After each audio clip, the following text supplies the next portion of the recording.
During the early years of Brother Eranio G. Manalo's leadership, the Iglesia Ni Cristo Church of Christ continued to spread across the Philippines.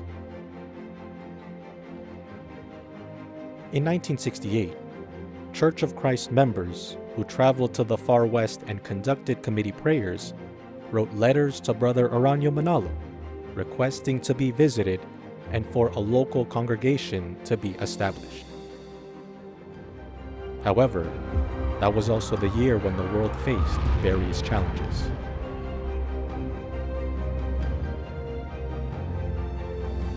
Would these challenges affect the church's expansion to new territories outside the Philippines?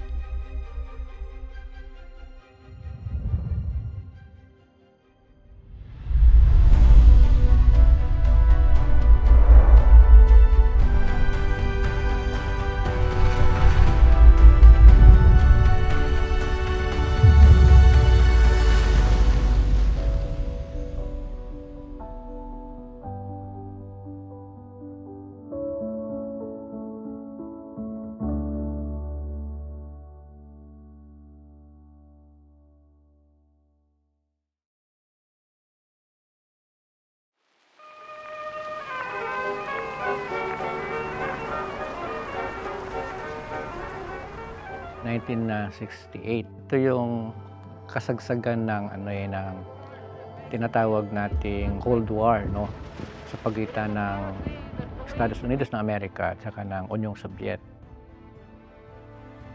May nangyari sa Estados Unidos maliban sa pagkamatay ni Martin Luther Jr. ay ang assassination din kay John F. Kennedy. Lalong nagbigay ng instability sa Estados Unidos ng Amerika at may malaking epekto, no, sa bansa dahil ang Pilipinas ay nasasangkot parati sa laban ng Estados Unidos ng Amerika. Kasama yung World Recession na yun, no, dahil sa away sa pagitan ng dalawang superpowers. Isa sa epekto niyan, yung deployment ng mga OFWs dahil walang hanap buhay dito sa Pilipinas. In the early 1960s, many members of the Iglesia Ni Cristo from there in the Philippines were migrating here.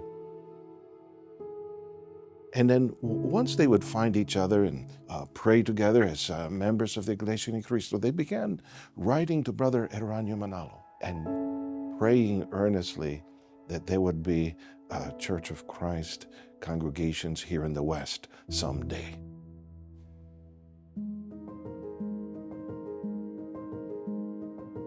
In response to all those brethren writing, in 1968, Brother Eranio Manalo himself flew from the Philippines and came to Ava Beach, Hawaii, and conducted the first worship service outside of the Philippines in fulfillment of biblical prophecy, where there would be a gathering in the West.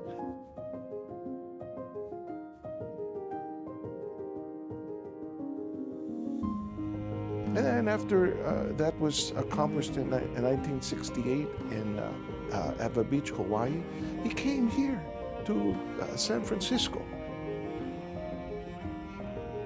I remember the 30th of July 1968. At 6 a.m. I got a phone call from Brother Ben Sanchez, who was then a member of our group prayer committee. He says, Brother Eranio Manalo, the executive minister of the Church of Christ, is here. So, at 5 o'clock on that day, on the 30th of July, he went to 455 Edinburgh Street in San Francisco. There, it was a meeting between the executive minister, and there he told us, you should go and search the lost brethren. We gave him a list of 97 pioneering members of the Iglesia Ni Cristo coming from the San Francisco Bay Area.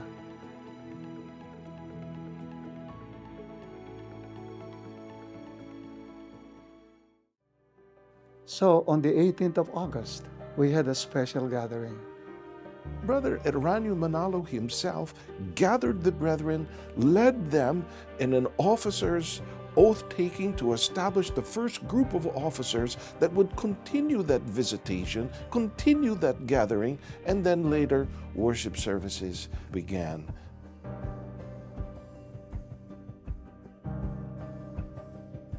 From then on, the church spread not just in the Philippines, but also in different parts of the world.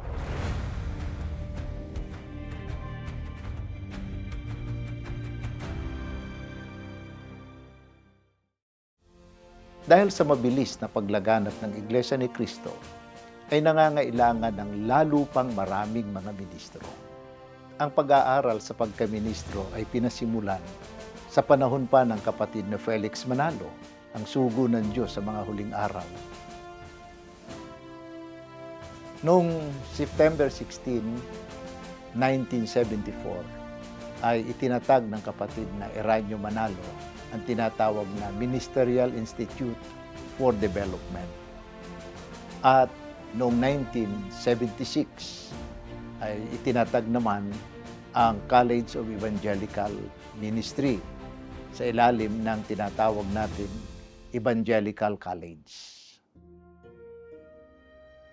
Sa pinakaunang batch ay ang kapatid na Eduardo Manalo ang kasama noong 1974.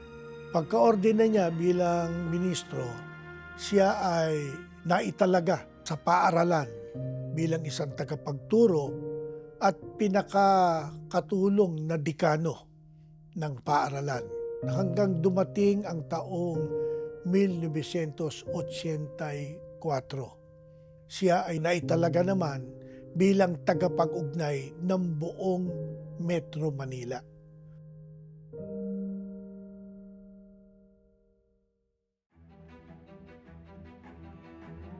Under God's guidance, the church achieved numerous milestones in the Philippines. Brother Eranio Manalo approved the construction of a larger central office, which was completed in May 1971. Over the years, it expanded into a complex with various buildings to accommodate the growing needs of the church's membership.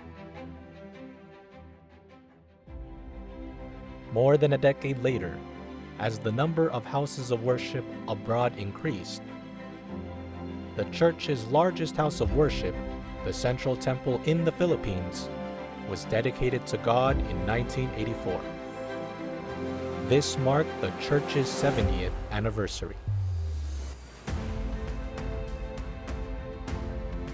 Victories followed one after another, including the inauguration of New Era College on May 10, 1986, now known as New Era University, and the dedication of the Iglesia ni Cristo Tabernacle on July 25, 1989.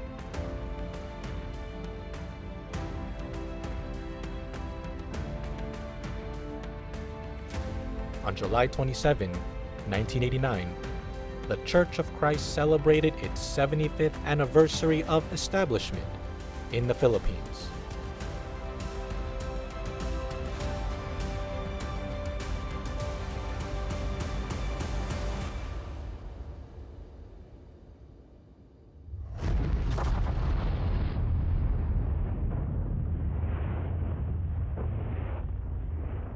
Ang pagsabog ng bulkano noong 1991 ay parang simula lang ng matinding kahirapan noong dekada 90.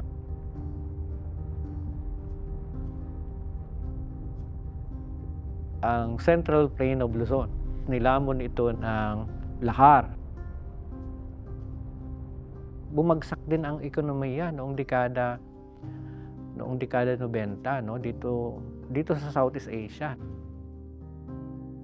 Marami sa mga Filipino, kasama din niya ng mga kapatid, ang nawalan ng trabaho. Sa kabila nun, ang mga kapatid sa gabay at patnubay na ginawa ng pamamahala sa pangunguna ng kapatid na Eranio Manalo na malagi sa kadilang alab ng pananampalataya.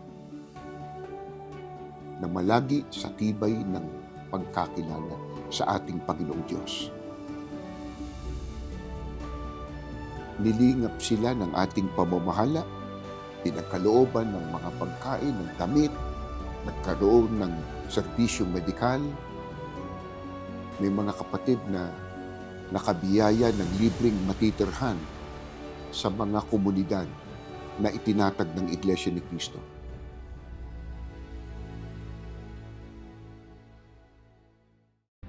Two years later, in commemoration of Brother Eranio Manalo's 30th year of being executive minister, he personally inaugurated the new Era General Hospital building on April 23, 1993. Aside from providing material and medical help, Brother Eranio Manalo all the more focused on the spiritual needs of the church members.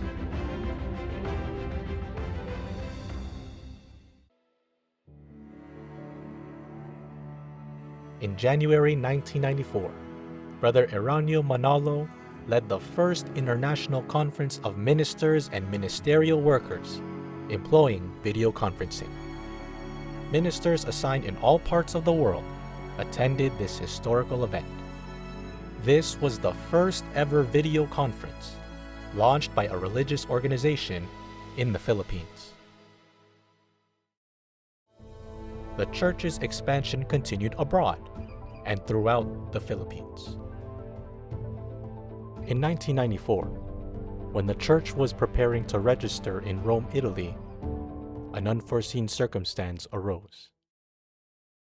February 1994, ina-advise ng kapatid na Eranio Manalo na magpa-opera dahil sa kanyang karamdaman. Nakausap ako ng kapatid na Eranio Manalo at ang sabi ay kinakailangan daw ang 1-month residency niya sa Rome para mairehistro ang lokal doon.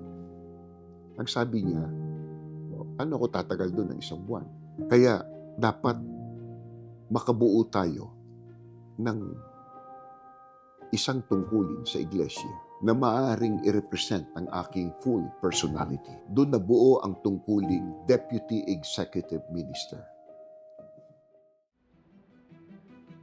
Pagkadating ng Abril, tinawag niya ako. Sabi niya, ano ang dapat natin gawin upang sa ganun, ano man ang mangyari sa akin, ay maging maayos ang pamamahala sa loob ng iglesia.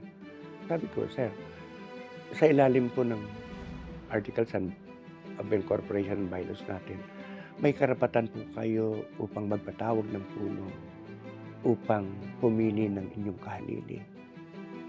Ganon din ang ginawa ng Sugo noong 1953.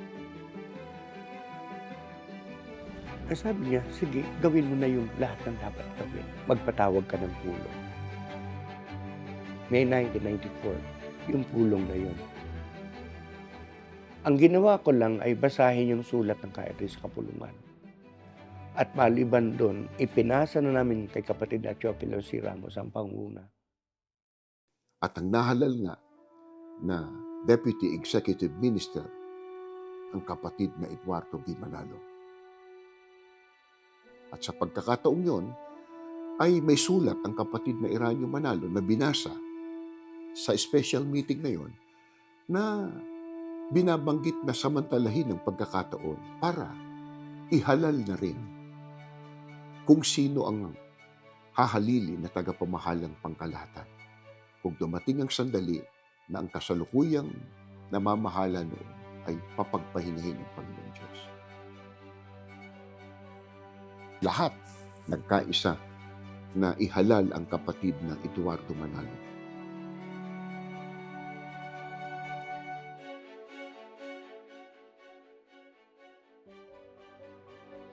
The day after, on May 7, 1994, Brother Eduardo V. Manalo took oath as Deputy Executive Minister.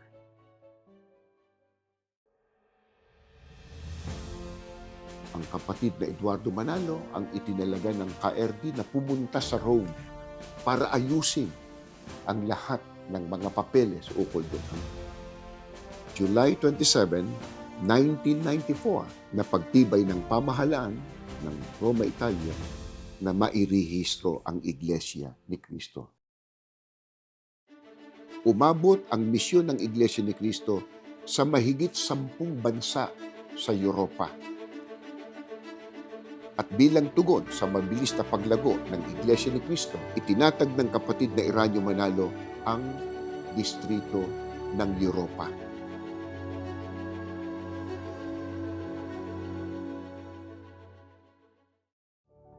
Noong Marso 31, 1996, niloob ng Diyos na ang Iglesia makabalik sa dating tahanan sa Jerusalem.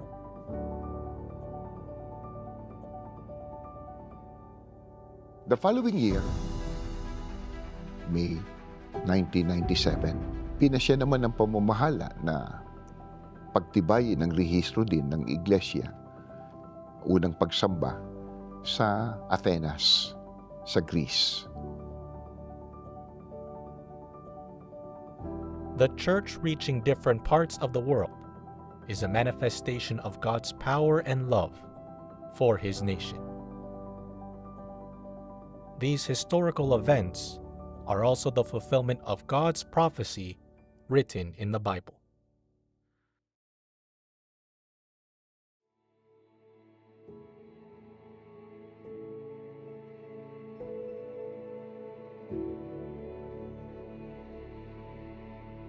Ano ang nangyari sa unang Iglesia ni Cristo?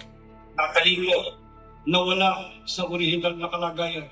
Pero ngayon, ano ang pasya ng Diyos? Itatayo niyo ulit ang uri ng tunay na Iglesia. Magsusubo siya at ang subo niya, ang trabaho, magsisimula sa dulong silangan. Kaya ang Iglesia ito ay nagsimula sa Pilipinas sapagkat yun ang pasya ng Panginoon Diyos. Pero ang sabi ng Diyos, hindi lamang sa Pilipinas, mula sa dulong silangan hanggang sa kanluran, ang Iglesia ni Cristo, pagkatapos maitatag at tumago sa Pilipinas, ay lumabas ng ating bansa. Parto pa rin niya ang kanyang pangako ng Iglesia ito, patatatagin niya habang panahon, pagpapalain niya at hindi natatalimod sa Kanya. Ang gusto ng Diyos, mabuhay tayo ayon sa Kanyang katwiran. Mabuhay tayo na may kalinisan ng ating mga kamay. Ibig sabihin, ang ating hanap buhay, ang ating paggawa. Kaya mga Iglesia ni Cristo, saan bang kayo naroon? Kayong mga nakikinig sa akin. Kayong mga nag-ibang bansa, nakipagsapalaran para maghanap ng inyong ikabubuhay. Hindi ho masama yan. Pero, hinihiling sa inyo, saan bang kayo makarating? Iglesia ni Cristo. Saan man kayo makarating, susunod kayo sa mga utos ng Diyos. Saan man kayo makarating, pananatilihin ninyo ang inyong uri sa harap ng Diyos. Malinis sa katwiran, malinis sa paggawa, malinis ang ating mga kamay.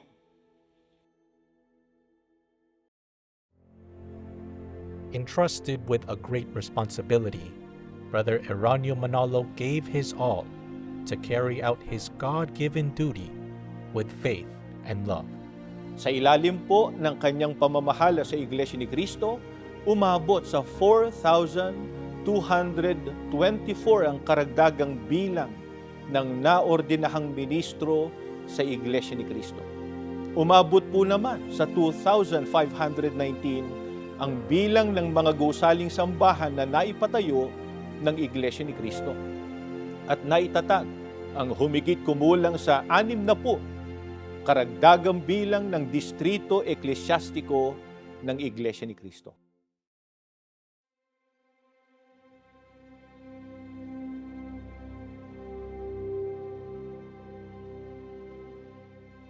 Maisalarawan ko po ang kapatid na Eranio Manalo bilang matatag, makapangyarihan, mapagmahal sa kapatiran at makatarungan sa kanyang pamamahala. Matulungin, maka-Diyos, makatao, true leading. I was indeed overwhelmed with the comfort and the love that came from the executive minister. Through the enduring guidance of Brother Eranio Manalo, who tirelessly taught God's words, church members remain active in their services to God and continue to do what pleases Him. As church members eagerly prepared for the centennial celebration, an unexpected event unfolded.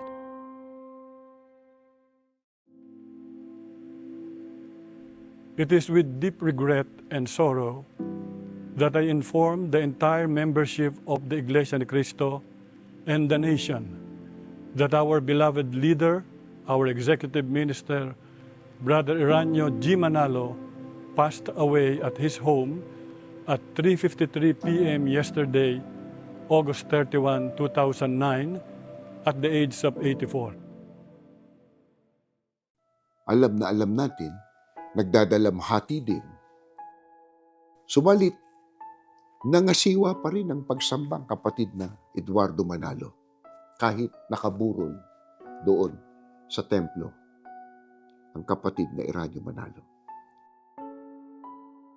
Bagamat punong-puno siya ng pagdadalamhati, ang nasa isip pa rin niya, patibayin at patatagin ang iglesia, ang mga kapatid.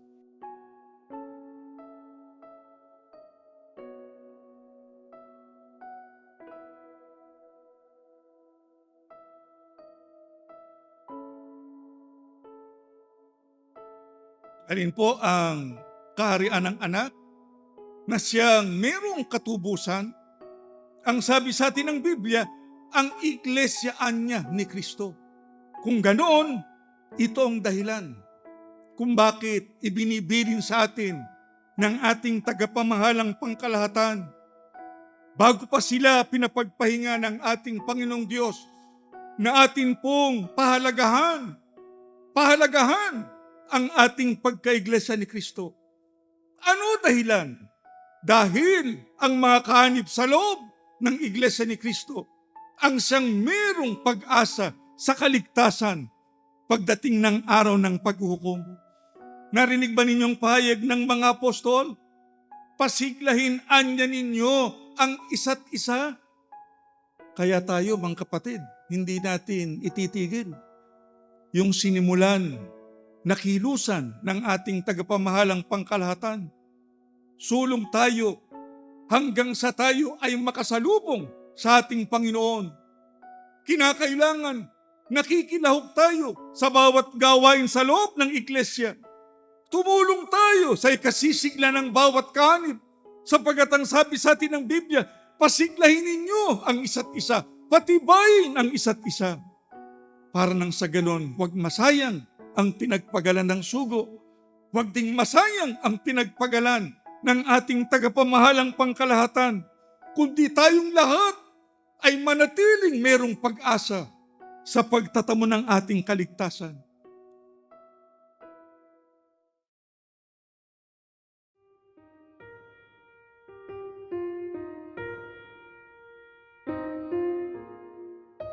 With the passing of Brother Eranio Manalo, the church once again experienced a great loss, with the church members being filled with grief.